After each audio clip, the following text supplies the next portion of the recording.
America के जरिए cease fire की कोशिशों को इजराइल के जरिए ठुकराए जाने के बाद यमन के अंसारुल्लाह भड़क गए हैं। मीडिया रिपोर्ट के हवाले से खबर आ रही है कि अब यमन के हूती फाइटर इजराइल के खिलाफ मुकम्मल जंग या पूर्ण युद्ध छेड़ने की तैयारी में हैं। आपको बता दें कि ईरान और ईरान हिमायती यमन खुलकर गजा का साथ देने का दावा करते हैं। यमन के अंसारुल्लाह फाइटर तो गजा में इस्राएली हमलों के बाद से ही उसे निशाने पर लिए हुए हैं। अगर पूर्ण युद्ध होता है तो क्या हूती इस्राएल से निपट पाएंगे, ये बड़ा सवाल है। एक्सपर्ट मानते हैं कि यमन के अंसारुल्लाह इस्राएल को बड़ा चैलेंज दे सकते हैं। ईरान हिमायती हूती लड़ाके और उनकी प्रोफेशनल आर्मी इस्राएल पर भारी पड़ सकती है। ऐसे में अब हूतियों के पास हथियारों का बड़ा जखीरा है और वो इस्राएल पर पहले से लगातार हमले अंजाम दे रहे हैं। हूतियों ने मिसाइल टेक्नोलॉजी में काफी तरक्की कर ली है। उनके पास हाइपरसोनिक और सुपरसोनिक मिसाइलों का जखीरा है। वो 2000 किलोमीटर दूर इस्राएल पर हमले अंजाम देते रहे हैं। उनकी कुछ मिसाइलें इस्राएल डिफेंस सिस्टम को भेदने में भी सक्षम हैं। इतना ही नहीं, समुद्र में उनकी ताकत कई गुना हो जाती है। लाल सागर पर वो पिछले 16 माह से इस्राएली जहाजों को रोककर अपनी ताकत का मुजाहरा करते रहे हैं। अगर यमन के हूतियों और इस्राएल के बीच सीधी जंग होती है तो ये लड़ाई जल्द खत्म होने वाली नहीं है। दोनों के पास एयरफोर्स है, नेवी भी है और तकनीक भी। इस्राएल का हिजबुल्लाह और हमास से लड़ना अलग बात है, लेकिन हूती जो एक प्रोफेशनल फौज और यमन के एक हिस्से से चलने वाली सरकार है, इस्राएल को कड़ा चैलेंज दे सकते हैं।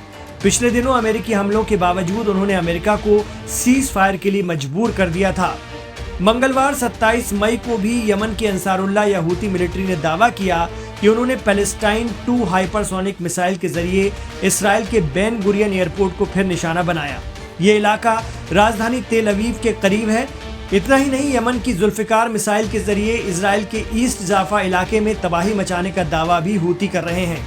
लेकिन इस बीच जो खबरें आ रही हैं वो ये है कि हूती अब इस्राएल पर धावा बोलने की तैयारी में है। ऐसा इसलिए क्योंकि इस्राएल गजा पर लगातार हमले कर रहा है और इस्राएल का साफ कहना है कि उसका मकसद गजा को पूरी तरह अपने कंट्रोल में लेने का है। इसमें गजा की एक बड़ी आबादी बुरी तरह प्रभावित हुई है, जिसमें बड़ी तादाद में महिलाएं और बच्चे भी हैं। एक ओर गाजा जल रहा है, दूसरी ओर यमन से इस्राएल पर बरस रही है तबाही। 25 मई को यमन के हूथी विद्रोहियों ने इस्राएल के सबसे बड़े हवाई अड्डे बेन गुरियन एयरपोर्ट पर दाग दी थी हाइपरसोनिक मिसाइल। तेल अवीव और यरूशलेम में हड़कंप मच गया।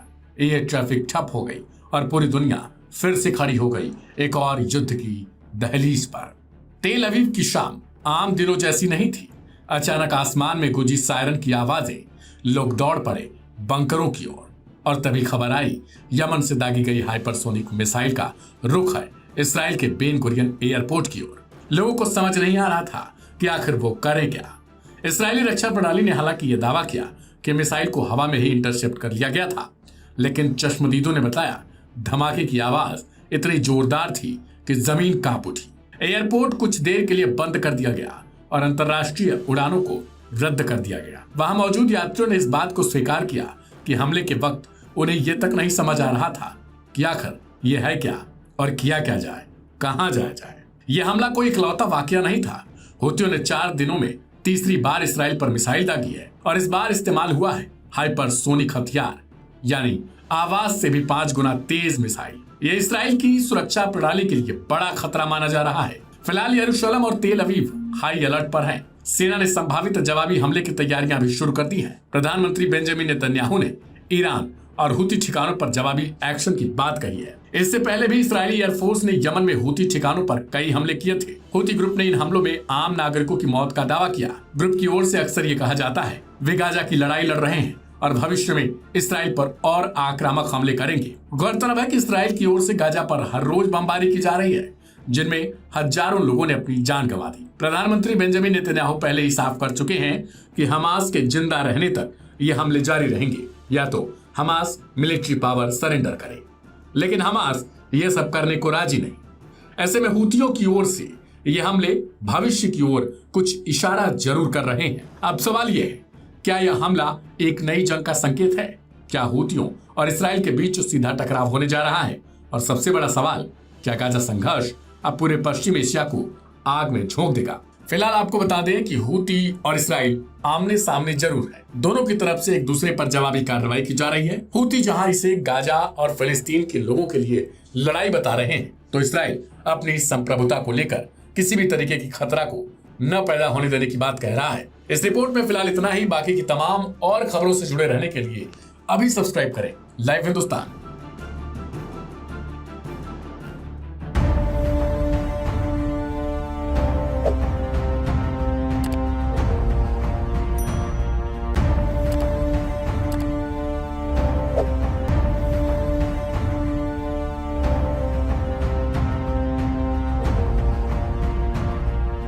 गाजा पट्टी और उसके आसपास के इलाकों में इजरायली कार्रवाई लगातार जारी है, जिसमें अब तक हजारों फिलिस्तीनियों की जान जा चुकी है। इजरायल की बर्बरतापूर्ण कार्रवाई में अब तक 53,000 से ज्यादा लोगों की मौत हुई है और 1,22,000 से ज्यादा लोग घायल हो चुके हैं। इसके अलावा 11,000 से ज्यादा लोग लापता बताए जा रहे हैं। मरने वालों में सबसे ज्यादा बच्चे और महिलाएं शामिल हैं। इस सैन्य कार्रवाई को लेकर दुनिया भर में विरोध के सुर भी उठने लगे हैं और ये आवाजें सिर्फ देश से बाहर ही नहीं, इजराइल के अंदर भी उठ रही हैं। हाल ही में संसद सत्र के दौरान अरब इजरायली मूल के सांसद अयमान ओदेह ने नेतन्याहू सरकार की नीतियों पर कड़ा सवाल किया। हाल ही में संसद सत्र के दौरान अरब इजरायली मूल के सांसद अयमान ओदेह ने नेतन्याहू सरकार की नीतियों पर कड़े सवाल खड़े किए। उन्होंने कहा कि आपने 19,000 से ज्यादा बच्चों और 53,000 नागरिकों की जान ले ली, लेकिन फिर भी कोई राजनीतिक जीत हासिल नहीं हुई। उन्होंने कहा था, आप लोग नहीं जानते कि मैं आप लोगों को कैसे देखता हूँ, आप बहुत कमजोर लोग हैं। अरब इजरायली मूल के सांसद ने नेतन्याहू सरकार को घेरते हुए आगे कहा, 1.5 साल की जंग में आपने 19,000 से ज्यादा बच्चों और 53,000 से ज्यादा बाशिंदों को मार दिया। इसके बावजूद आपको सियासी जीत नहीं मिली। सांसद का ये बयान संसद में मौजूद कई कट्टरपंथी नेताओं को नागवार गुजरा। अयमान ओदेह को बोलने से रोकने की कोशिश भी की गई, लेकिन उन्होंने सरकार की कार्रवाई पर सवाल उठाते हुए कहा, अगर आपको जीत मिली होती तो आप खुश होते, लेकिन आप दुखी और अस्थिर हैं। इस पूरी स्थिति को लेकर अंतर्राष्ट्रीय मंच पर भी आलोचना बढ़ती जा रही है। एक अन्य विपक्षी इजरायली सांसद ने कहा था कि इजराइल वैश्विक मंच पर अलग थलग पड़ता जा रहा है। वहीं इंटरनेशनल कोर्ट ऑफ जस्टिस ने भी प्रधानमंत्री बेंजामिन नेतन्याहू के खिलाफ गिरफ्तारी का वारंट जारी कर दिया है। गाजा में हालात इतने गंभीर हैं कि लाखों लोग खाने और दवा की बुनियादी सुविधाओं के बिना संघर्ष कर रहे हैं। अयमान ओदेह के बेंजामिन नेतन्याहू की नीतियों का संसद में तर्कों के साथ विरोध करने पर कट्टरपंथी नेता भड़क गए। अरब इजरायली मूल के सांसद अयमान ओदेह ने भारी विरोध के बीच अपने संबोधन में कहा, आप बेहतर ढंग से जानते हैं कि सियासी तौर पर आपको जीत नहीं मिल रही। आप लोग क्यों दुखी हैं, आप क्यों होश खो बैठे हैं और क्यों खुश नहीं हैं। हालांकि भाषण के बीच में ही अयमान ओदेह को संसद में बोलने से रोक दिया गया। बता दें कि गाजा पर इजराइल की लगातार कार्रवाई की अब पूरी दुनिया में तीखी आलोचना होने लगी है। हाल ही में एक अन्य विपक्षी इजरायली सांसद ने भी कहा था कि इजराइल अब धीरे धीरे दुनिया में अकेला पड़ता जा रहा है।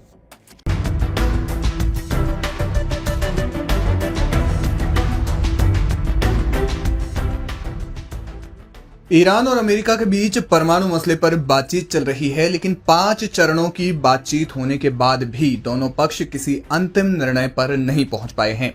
रोम में चल रही बातचीत विफल तो नहीं हुई है, लेकिन किसी नतीजे पर भी नहीं पहुंची है। इसी बीच ईरान की इस्लामिक रेवोल्यूशनरी गार्ड कॉर्प्स यानी पासदाराने इस्लाम ने अपने दुश्मनों को नई धमकी दी है। उन्होंने इसराइल या इस्लामिक गणराज्य के अन्य दुश्मनों के संभावित हमले को लेकर अपनी तैयारी की पुष्टि की।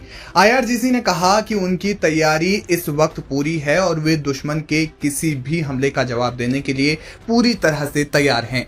IRGC ने अपने बयान में कहा, हमारे दूसरे सशस्त्र बलों के साथ मिलकर हम किसी भी कार्रवाई के लिए तैयार हैं। हम दुश्मन के किसी भी शत्रुतापूर्ण कार्रवाई के लिए पूरी तरह से तैयार हैं और ऐसी कार्रवाई के लिए भी तैयार हैं जो निर्णायक होगी और दुश्मन की कल्पना से परे होगी। ईरान के युवाओं ने इसे अपने इतिहास से सीखा है। जल्द ही क्षेत्रीय राष्ट्रों और इस्लाम के सैनिकों का शक्तिशाली हाथ ज़ाविनी भ्रष्टाचार यानी इसराइल पर पड़ेगा, जिससे पूरे क्षेत्र में शांति और स्थिरता की हवा बहेगी।